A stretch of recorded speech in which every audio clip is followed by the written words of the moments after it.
जंग खत्म होते ही ईरान की ताकत और भी ज्यादा बढ़ गई है। ये खुलासा हुआ है दोस्तों अमेरिका की एक रिपोर्ट में।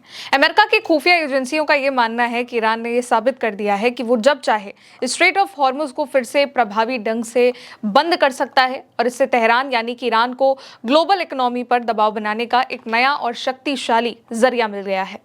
वैसे तो ईरान और अमेरिका के बीच हुए समझौते की शर्त यही है कि ईरान स्ट्रेट ऑफ हॉर्मुज को फिर से खोल देगा और वहां जहाजों का आवागमन ठीक वैसे ही होगा जैसे युद्ध के पहले था। युद्ध शुरू होने से पहले जिस तरीके से वहां से जहाज आ जा रहे थे ठीक वैसे ही होगा। लेकिन ईरान की शर्त यह भी है कि स्ट्रेट ऑफ हॉर्मुज पर नियम उसके होंगे और वो टोल वसूलेगा। इसलिए डोनाल्ड ट्रंप ने अमेरिकी सैनिकों को स्ट्रेट ऑफ हॉर्मुज से हटाना भी शुरू कर दिया है। स्ट्रेट ऑफ हॉर्मुज खाली करना शुरू कर दिया है। ट्रंप ने यूएस नेवल ब्लॉकेड हटाने की जो परमिशन है वो दे दी है। ईरान के पोर्ट्स पर अमेरिका की नौसैनिक नाकाबंदी हटा भी ली गई है। लेकिन ईरान की आईआरजीसी के मुताबिक स्ट्रेट ऑफ हॉर्मुज से गुजरते वक्त जहाजों को अभी भी आईआरजीसी की नौसेना के साथ समन्वय करना होगा और इसी बात का जिक्र अमेरिका की सीएनएन की रिपोर्ट में मिला हुआ है। क्लैश रिपोर्ट ने सबसे पहले इस खबर को सीएनएन के हवाले से छापा है और बताया है कि ईरान अमेरिका से जंग के बाद और भी ज्यादा मजबूत और शक्तिशाली हो गया है। ईरान के पास इतनी ताकत है कि वो पूरी दुनिया को झुकाने और पूरी दुनिया की इकोनॉमी हिलाने की ताकत रखता है। साथ ही ईरान ने यह भी सीख लिया है कि वो भारी सैन्य नुकसान उठाए बगैर कैसे वैश्विक ऊर्जा आपूर्ति और जहाजरानी को बाधित कर सकता है स्ट्रेट ऑफ हॉर्मुज को बंद करके। आगे रिपोर्ट में बताया गया है कि आकलनों के मुताबिक ईरान के पास अभी भी इतने मिसाइल, ड्रोन और नौसैनिक संसाधन मौजूद हैं कि वो फ्यूचर में फिर से स्ट्रेट ऑफ हॉर्मुज को खतरा पहुंचा सकता है। कुछ अमेरिकी अधिकारियों का यह भी मानना है कि ट्रंप प्रशासन ने इस युद्ध के दौरान ईरान की इस तरीके का कठोर कदम उठाने की इच्छा को कम आंका था, यानी कि उन्हें लगा था कि ईरान कमजोर निकलेगा। लेकिन अब खुफिया एजेंसियों को आशंका है कि ईरान अपनी सफलता से उत्साहित होकर यानी कि अपनी जीत से वो और भी ज्यादा उत्साहित हो जाएगा और भविष्य के टकरावों में इस रणनीति का इस्तेमाल दोबारा कर सकता है और भी ज्यादा खतरनाक तरीके से। दोस्तों, अब एक और बात समझनी और जरूरी है और वो ये है कि ईरान अमेरिका के बीच जिस एमओयू ड्राफ्ट पर ऑनलाइन सिग्नेचर हो चुके हैं वो केवल सीज फायर का एक पहला फेज है जो कि 60 दिन के लिए है। अभी भी फाइनल एग्रीमेंट होना बाकी है। इससे पहले भी जब ईरान और अमेरिका के बीच 8 अप्रैल को सीज फायर हुआ जो कि लगभग 14 दिन के लिए चला, तो उस दरमियान भी ईरान ने अपनी ताकत को बढ़ाया, अपनी मिसाइलों पर काम किया, युद्ध के हुए नुकसान को रिकवर किया, अपने न्यूक्लियर बेस के आगे माइंस बिछाई, अपनी मिसाइल बंकर की सफाई करी, वहां पर मिसाइलों को सुरक्षित किया। इसलिए अमेरिका की रिपोर्ट के अकॉर्डिंग अमेरिका के साथ जंग में ईरान और भी ज्यादा मजबूत हो चुका है, ना कि कमजोर। दूसरी तरफ जिस न्यूक्लियर समझौते पर ट्रंप दावा कर रहे हैं कि ईरान कभी भी परमाणु हथियार नहीं बनाएगा, इस पर राजी हो गया है, तो ये डील 60 दिन की फर्स्ट डील के बाद होने वाली है। अमेरिकी अधिकारियों का मानना है कि ईरान के पास ऐसे हथियार मिल चुके हैं उसको जो कि परमाणु बम से भी ज्यादा असरदार हैं। रिपोर्ट में यह भी दावा किया गया है कि अगर परमाणु बातचीत टूटती है तो यमन के हूती विद्रोहियों के जरिए बाबल मंडेब स्ट्रेट भी बंद करके संकट जो है वो और बढ़ सकता है और ऐसे में दुनिया के जो 2 बड़े समुद्री व्यापार मार्ग हैं वो एक साथ प्रभावित हो सकते हैं। यही नहीं, एनबीसी के हवाले से क्लैश रिपोर्ट ने एक और खबर छापी है कि रविवार को समझौते पर डिजिटल सिग्नेचर होने के बाद से ईरान हर रात कई सारे ड्रोन भी लॉन्च कर रहा है।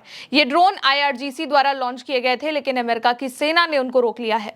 अब्बास अरागची ने भी इसको लेकर के कहा कि ईरान और अमेरिका के बीच बातचीत का एक नया दौर शुक्रवार को स्विट्जरलैंड में शुरू होगा जब दोनों एक एग्रीमेंट पर सिग्नेचर करेंगे।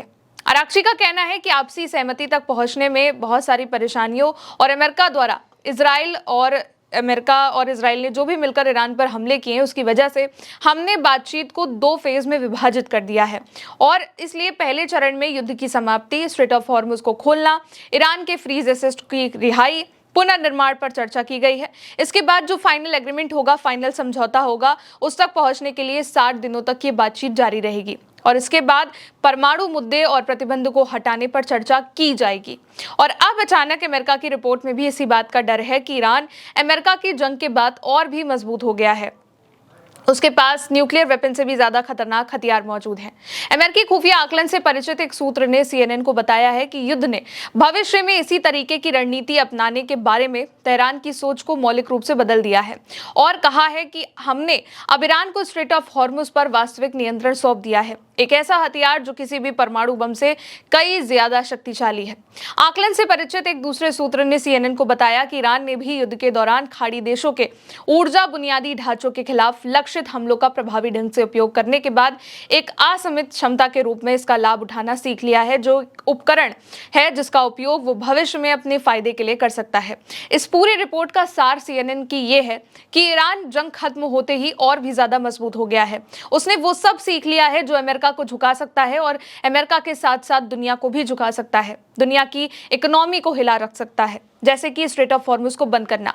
जब स्ट्रेट ऑफ हॉर्मुज ईरान की ओर से बंद किया गया तो दुनिया भर के देशों में खलबली मच गई, क्योंकि दुनिया भर का जितने भी जहाज हैं जो इस रास्ते से गुजरते हैं उनकी आवाजाही लगभग शून्य के बराबर हो गई। इसके बाद ग्लोबल प्रेशर बढ़ गया। इस कई देशों में कई अलग अलग जगहों पर पेट्रोल, डीजल, इन सब के दाम बढ़ गए, क्योंकि कच्चा तेल वहां तक पहुंच नहीं पा रहा। तो केवल कच्चा तेल नहीं, बाकी का जितना भी सामान स्ट्रेट ऑफ हॉर्मुज के रास्ते से गुजरता है वो सब कुछ महंगा होने लगा। इससे ग्लोबल इकोनॉमी पर एक बहुत बड़ा असर पड़ा। साथ ही शेयर मार्केट भी अलग अलग जगहों पर क्रैश हुए। तो स्ट्रेट ऑफ हॉर्मुज ईरान का एक पहला बड़ा हथियार है। दूसरा, एक और बात ईरान ने यह भी सीखी है कि उसके पास ऐसे हथियार है जिसका मुकाबला अमेरिका के लिए करना मुश्किल हो गया है, क्योंकि अब ईरान के पास वो भी हथियार मौजूद हैं जो कि उसकी परमाणु मिसाइल से भी ज्यादा खतरनाक हैं और असरदार हैं। तीसरा, ट्रंप इस बात का दावा जरूर कर रहे हैं कि ईरान कभी भी न्यूक्लियर हथियार नहीं बनाएगा, लेकिन अभी तक इस डील पर सिग्नेचर नहीं हुआ है कि क्या ईरान वाकई में परमाणु हथियार नहीं बनाएगा, क्योंकि अब्बास अरागची का कहना है कि हमने इस सीज फायर की डील को 2 फेज में बांटा हुआ है। जब पहले फेज की जो बातचीत है वो सही रहती है, 60 दिनों तक ये सब कुछ होता है, उसके बाद हम न्यूक्लियर पर बात करेंगे। उसमें भी इस बात का जिक्र नहीं किया गया है कि हाँ, हम न्यूक्लियर हथियार नहीं बनाएंगे। इसलिए अमेरिका के लिए अब ये जो दिन है वो मुश्किल भी हो रहे हैं। दूसरी तरफ CNN और अमेरिका की जितनी भी खुफिया एजेंसियां हैं वो यही एक रिपोर्ट छाप रही हैं कि इस युद्ध में ईरान और भी ज्यादा मजबूत हो गया है। फिलहाल दोस्तों, अभी के लिए इस खबर में इतना ही। आप देखते रहिए उल्टा चश्मा UC। शुक्रिया।